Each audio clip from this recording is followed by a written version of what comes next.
Mental health in the workplace is top of mind for many employees and employers these days. Supporting mental health in the workplace is becoming no longer a nice to have, but a necessity.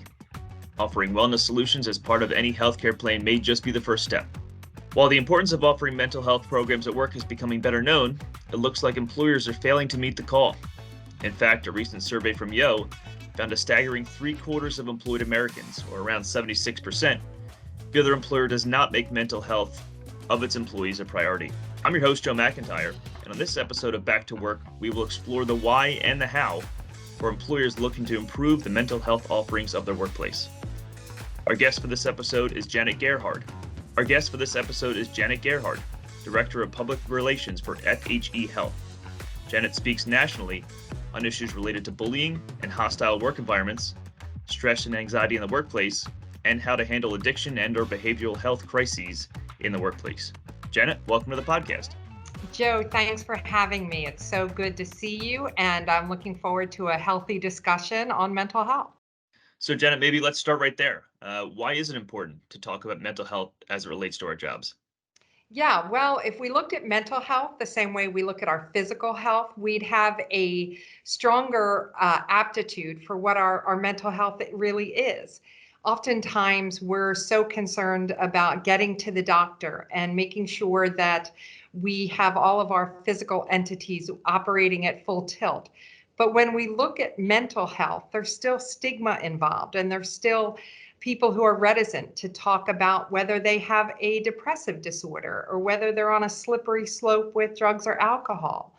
And so in the workplace, we do everything we can to appear to be balanced. And that's the real key here, Joe, is making sure that we have balance in our lives. Obviously, the pandemic changed a lot about the way we not only live, but the way we work. Do you think, is it your thought that the increased conversation around mental health in the workplace is an outcome of COVID, or has this topic been kind of growing in importance, mental health in the workplace for a bit longer than that? So, Joe, really what COVID did was shine a spotlight on mental health. Many people worked from home. They were managing, teaching children because schools were operating from home. They were managing their jobs. They were trying to manage relationships that were all of a sudden a long distance relationship. And so COVID took what was already a burgeoning issue of stress and anxiety in the workplace and took it to a whole new level. And so some of those things that I just talked about, trying to be a teacher at home, trying to manage the health of our household, as well as trying to perform a job, really became a very tough issue for so many of us. When we look at the first responder community, they were in danger, right? They had to be in the workplace. They had to be dealing with the community. When we look at our friends who are public transportation workers, they were engaging with ridership and were concerned about their own health.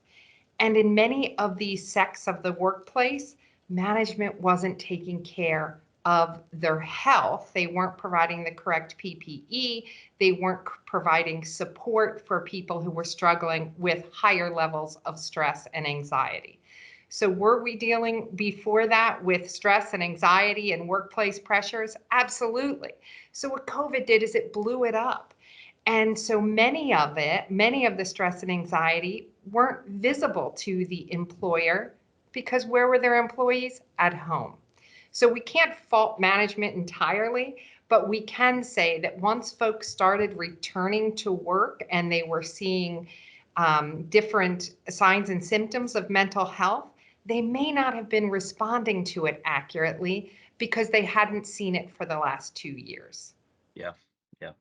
I mean, you mentioned how some of that stress and anxiety can be invisible to employers. On that same kind of vein, in that Yo survey I mentioned earlier, only 1 in 5 employees even know whether or not their company provides them with access to mental health resources as part of their insurance. What do employers need to do differently to make sure that those services are not only more visible, but people actually take advantage of them? Is there, I'm sure there's not some sort of magic pill, but how does that work? There's not a magic pill, but there would be an improved communication. And what do I encourage individuals is, look, it's your mental health and it's your health care. So it's incumbent upon you to do the research. Employers provide insurance options. And if you're someone who has a history of mental health in their family, has a history of mental health with children and other people that are covered under their policy, I encourage people to really investigate the option of an insurance purchase that includes a really strong mental health component. So management can make offerings of insurance. They can encourage people in a certain way. Oftentimes, when people have a mental health issue, they're still trying to hide it from their employer, and they think if they purchase insurance that has a really strong mental health component, then it's an insight into their health to the employer. It's not. Your employer doesn't know they know which policy you choose, but the HR department is really the area of influence. So what would I say to employers? Provide those insurance policies that have a comprehensive mental health program. Provide a safe environment that people can talk about their mental health. Joe, if you or I broke our arm, we would have it on Facebook, right? And so, we'd have it on social media so that people would, send cards and gifts. That's my, that would be my reason to do it. But if we're struggling with a behavioral health issue, as I said earlier, we're doing everything we can to mask it. So it shows up in signs and symptoms, though. The people who are struggling with depressive disorder, often taking more days off than normal, often arriving to work late, often in a very personal way, not sleeping well, not eating well. So employers, and I'll circle back to communication, employers need to be communicating that there are programs available, that there's insurance available that covers the cost of the treatment, and a safe environment where I can say, look, my stress is between an 8 and a 10 daily. I'm struggling with anxiety. If we had those conversations, people would be much more apt to be seeking services in a safe way. Yeah, you mentioned a few areas where employers can identify where someone may be struggling, like showing up late or taking more off days. I think a lot of employers, a lot of bosses probably want to be more mindful of the mental health in their employees without being too intrusive and asking too many personal questions. So, is there a right balance, or how do you balance that as an Right. employer who wants to help their employees and make sure that they're understanding, where people may be struggling, where they need help? Yeah, so employers in larger companies and in larger public companies or public ventures, which could be government, which could be anything from the Department of Environmental Protection to our sewer workers, they have EAP, Employee Assistance Programs. And EAPs are a great way for management to identify someone who may be on a slippery slope and refer them to EAP. Many times, unfortunately, when people start calling in or illustrating signs and symptoms of a behavioral health issue, it becomes a disciplinary matter in the workplace instead of a healthcare matter.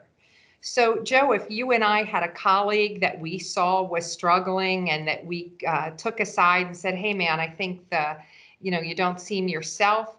You seem as though you're distant. You seem as though you may be struggling with something personally."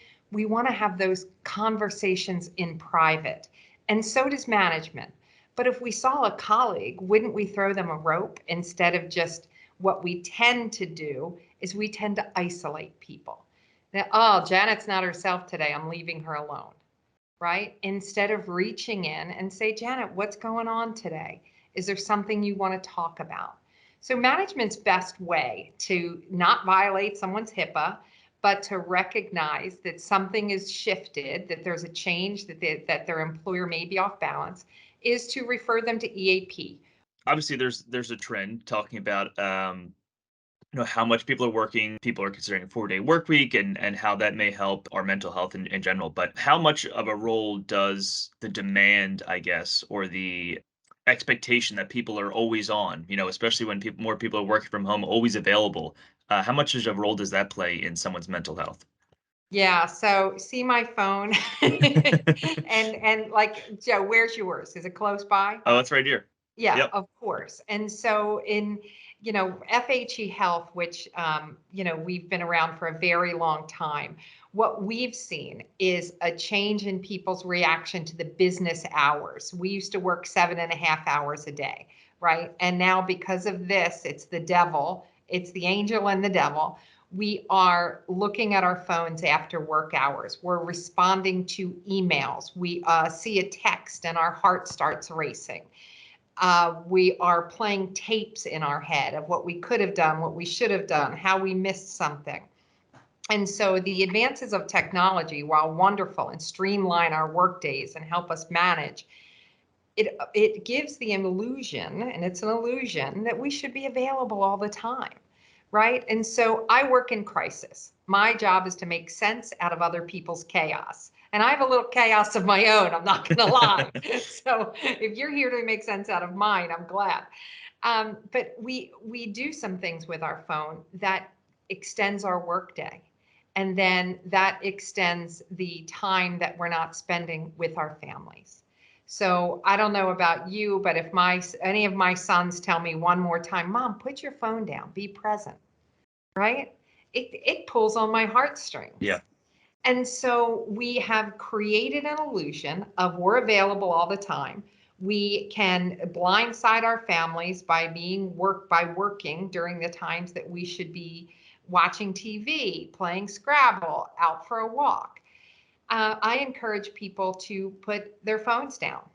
I have a sister who's the immediate past president of a cancer hospital. And when you walk into her back door, she has 6 chargers and you have to leave your phone in her mudroom. She's charging it for you. But unless you have a 4-week-old baby, she wants to see you. And it's such a healthy approach to get back to how we were when we had landlines, right?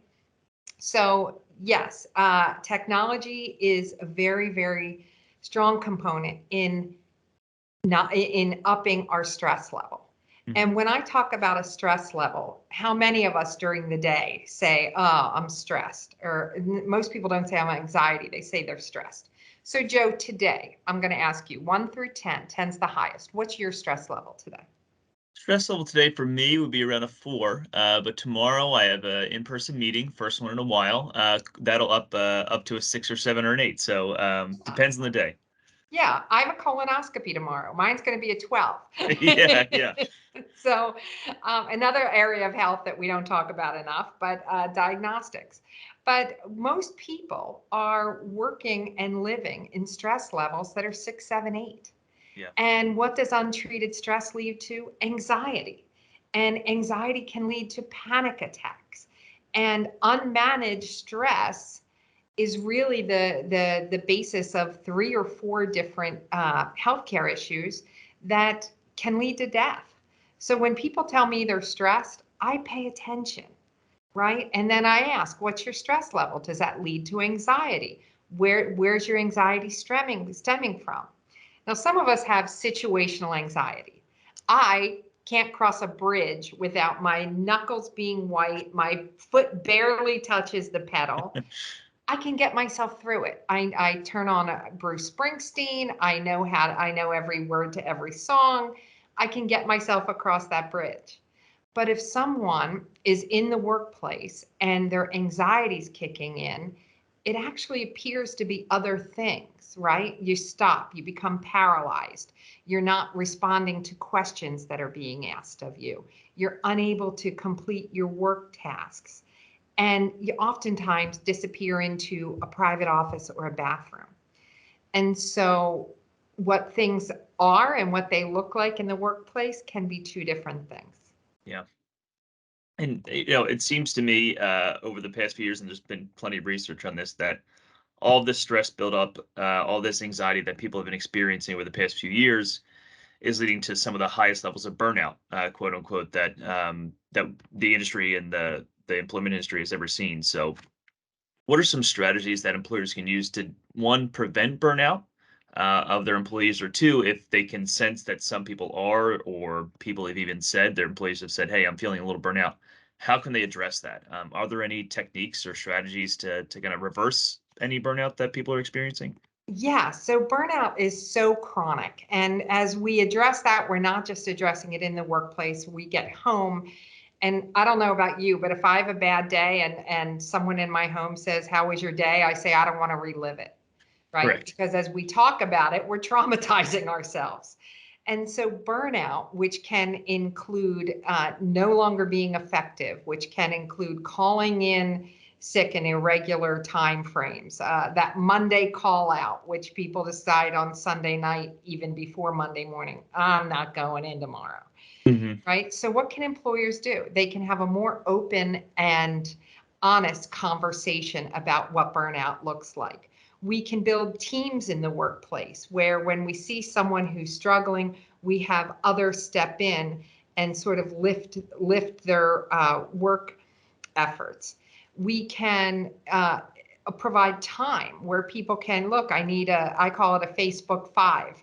I can walk outside for 15 minutes and get some fresh air and walk. It oxygenates our brain. It builds a healthier body. So there are things that employers can do without making it seem so obvious that someone is struggling, right? It's like that recess, if someone does something wrong, everyone gets held in for recess. Let's be proactive in our efforts to say, we're all tired. I'm tired too. How do we create an environment that says it's okay to be burned out for a minute, right? And how do we prevent people from, instead of burning out to the point where they say, look, I'm out of here.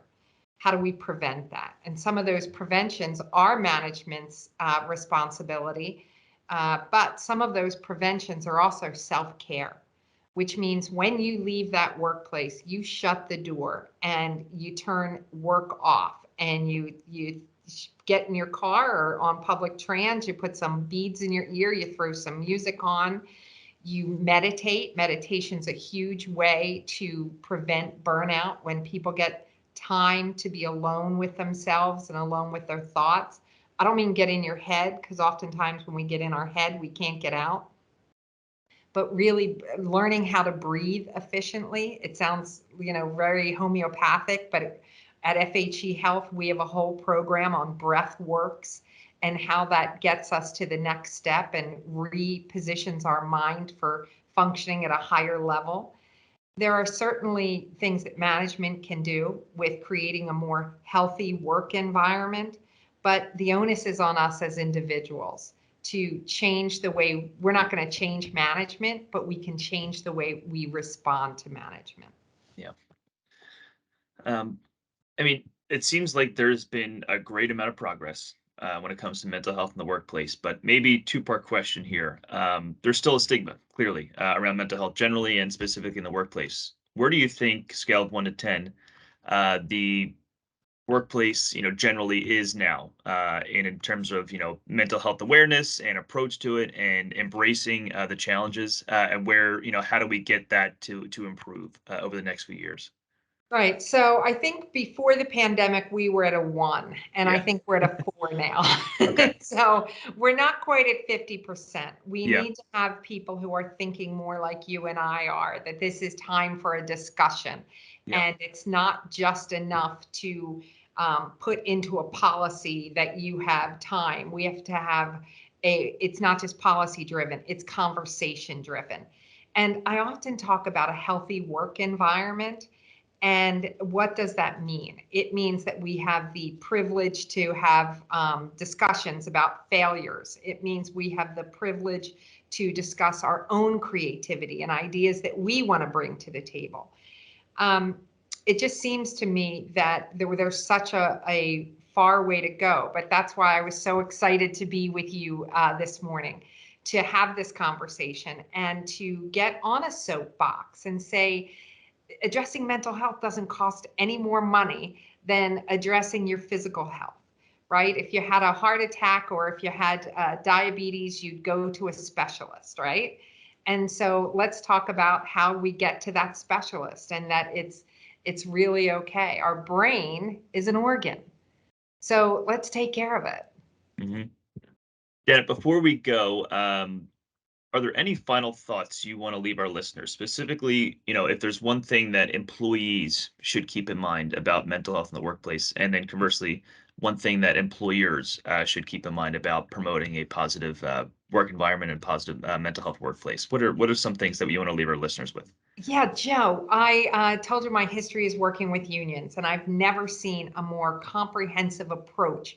And that means setting eyes on each other. That means when I see Joe McIntyre, I say, Joe, you look great today. Everything going okay? And I listen to what you say in response. Many of us are dealing with grief. We've lost people over the pandemic.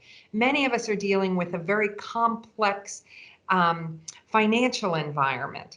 So we can all sort of be one singular about those things because we've all experienced it over COVID. But setting eyes on each other and asking questions and being present. Joe, we used to have work families, right? Where you had you knew the mom in the work family. She always organized work parties. You knew the single guy or gal who would bring a bottle of soda. But we knew when weddings were, when people lost someone that they loved, when there was a divorce in a family. And the best thing we can do is shoulder the grief, shoulder the stress, and encourage people in the right way to get help. In many workplaces, my information from FHE Health is on the union bulletin board. It's in HR so that people know, look, if you're struggling or if you think you're on a slippery slope, you're going to call Janet and reach out. But that's what employees can do. Set eyes on each other, start to create a work family. Doesn't mean you have to invest a ton of time with other people. Check in. How are you? What's going on? Everything okay? Employers can be doing similar things, but collecting less data, because what we care about is that we're protecting employees who may be struggling. But making sure that there's healthcare available that covers mental health, making sure that the EAP, the Employee Assistance Program, is effective, and making sure that even as an individual, look, a manager is a person, right? They've got a beating heart. So checking in with individuals in a private area, keeping their information private. Among the things we talk about consistently at FHE Health is making sure that we're ensuring confidentiality. Even though we want this to be a large conversation, if someone has a medical issue, we want to ensure their confidentiality. Behavioral health is a medical issue. Janet, this was a fantastic conversation. I'm sure our listeners will agree. If anyone wants to get in contact with you, questions, concerns, how should they go about doing that? Yeah, thank you. So I work at FHE Health. We are a dual diagnosis location in Deerfield, Florida, but we work nationally. So if any of your listeners are interested in more information or they feel like they're on a slippery slope with a mental health issue, they can reach out to my cell number, 267-249-0513, call or text, or they can send me an email at jgerhard@fhehealth.com. And we certainly respond very quickly when people are struggling, whether they're in crisis or they just have a couple of questions. Well, Janet, thank you so much for being on the podcast today. I think this is an awesome conversation, hopefully enlightening not just for employers, but employees as well to know, how to approach some of these pretty difficult and pretty complex challenges. Yeah, well, thank you so much for having me. Thank you for taking the time to think through mental health as in the employment arena, as well as who we are at home. And also, finally, thank you to our listeners for tuning in to Yo's Back to Work podcast. To hear future episodes, please subscribe on Apple Podcasts, Spotify, Google Podcasts, or wherever you listen in. For Yo's Back to Work, I'm Joe McIntyre. Thanks for listening.